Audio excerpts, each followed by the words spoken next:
What if everything you believed about yourself could be broken in a matter of weeks? What if fear, isolation, and control were powerful enough to turn you into someone the world would not recognize? Tonight's story is not just disturbing. It is deeply unsettling because it forces one terrifying question. Under the right pressure, could this happen to anyone? Hello everyone, and welcome back to the channel. Tonight, we are stepping into a story that feels like it was pulled from the pages of a dark thriller. A story about fear, control, power, and the fragile line between choice and survival. It's the story of Patty Hearst, a young woman whose life changed in a single night, and whose name would become one of the most debated in American history. Before the headlines, before the photographs, before the courtroom battles, Patty Hearst was just a 19-year-old college student. She came from one of the richest and most powerful families in the country. She was the granddaughter of William Randolph Hearst, the media giant whose newspapers shaped public opinion across America. Her family name meant wealth, influence, and protection. Or at least, it seemed that way. Patty was living in Berkeley, California. She had a fiancé. She went to school. She had plans. Her future looked calm and secure. Then, on the night of February 4th, 1974, everything shattered. There was a knock at the door of her apartment. Moments later, armed strangers forced their way inside. There was shouting. There was violence. Patty was beaten, dragged outside, and shoved into the trunk of a car. Neighbors heard screams. Then the car disappeared into the dark. The group that took her called themselves the Symbionese Liberation Army, or the SLA. They were small, but they were extreme. They believed the American government was corrupt. They believed violence was the answer. And now they had taken the granddaughter of one of the most powerful families in the country. At first, it seemed simple. A kidnapping for political demands. But this would not be a simple story. In the days after the abduction, the SLA sent recordings to the media.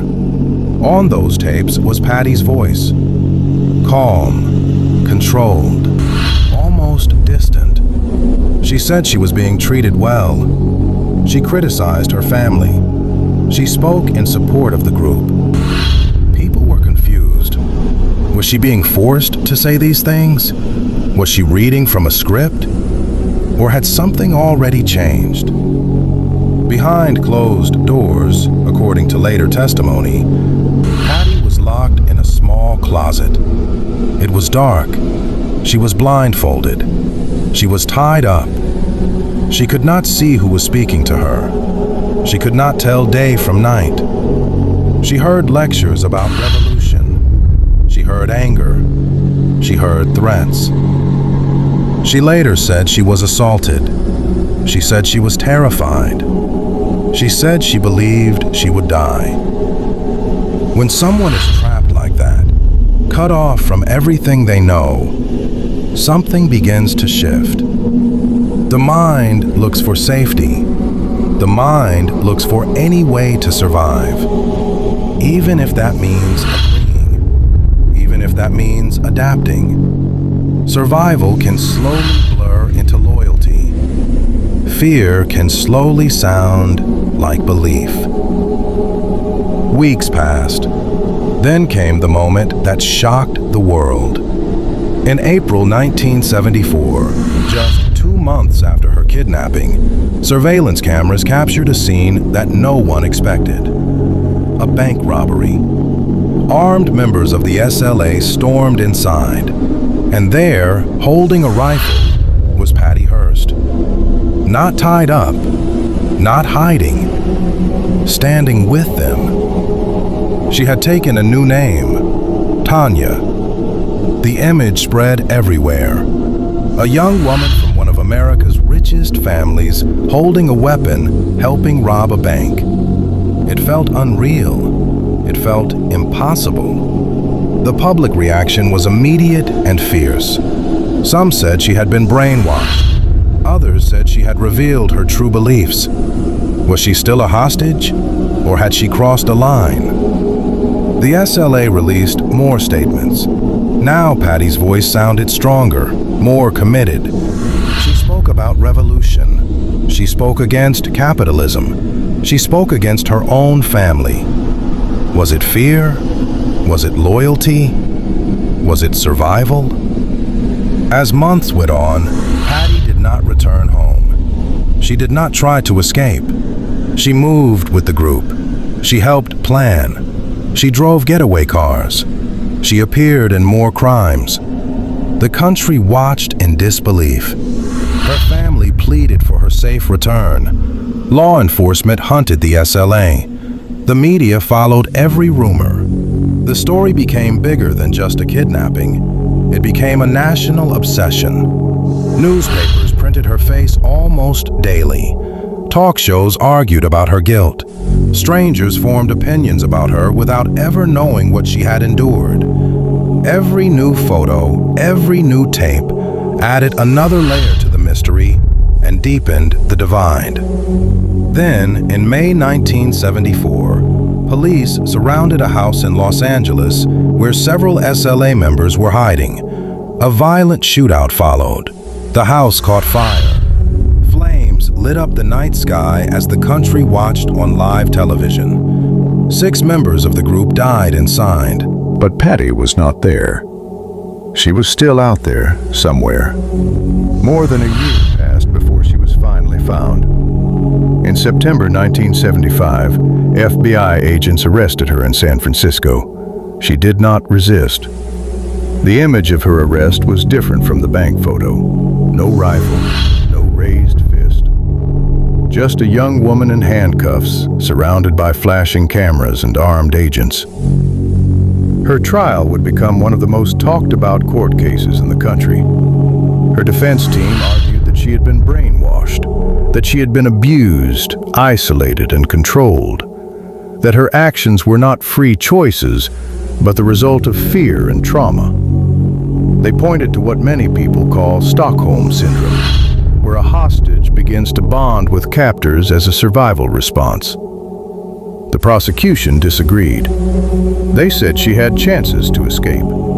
They said she handled weapons confidently. They said she made clear, public statements supporting the group. They argued she chose her path. The courtroom became a battleground over one question. When does survival turn into participation? Psychologists testified. Experts debated. The jury listened closely. In the end, Patty Hearst was found guilty of armed robbery. She was sentenced to 7 years in prison. But the story did not end there. After serving just over 2 years, her sentence was reduced by President Jimmy Carter. Years later, she received a full pardon from President Bill Clinton. Still, the debate never truly stopped. Was she a victim? Was she a criminal? Was she both?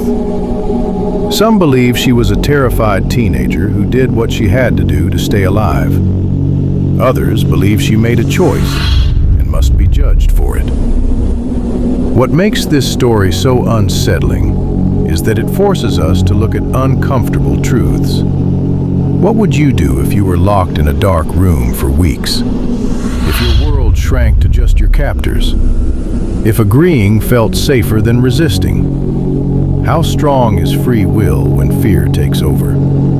How much control do we truly have when survival becomes the only goal? Patty Hearst later tried to live a quieter life. She married, she had children. She stayed mostly out of the spotlight. But her name never fully separated from that image of the rifle. For many people, that single frozen frame defined her forever. The case remains one of the most disturbing and debated stories of the 1970s. Not because it is simple, but because it is not. Its sits in the gray area.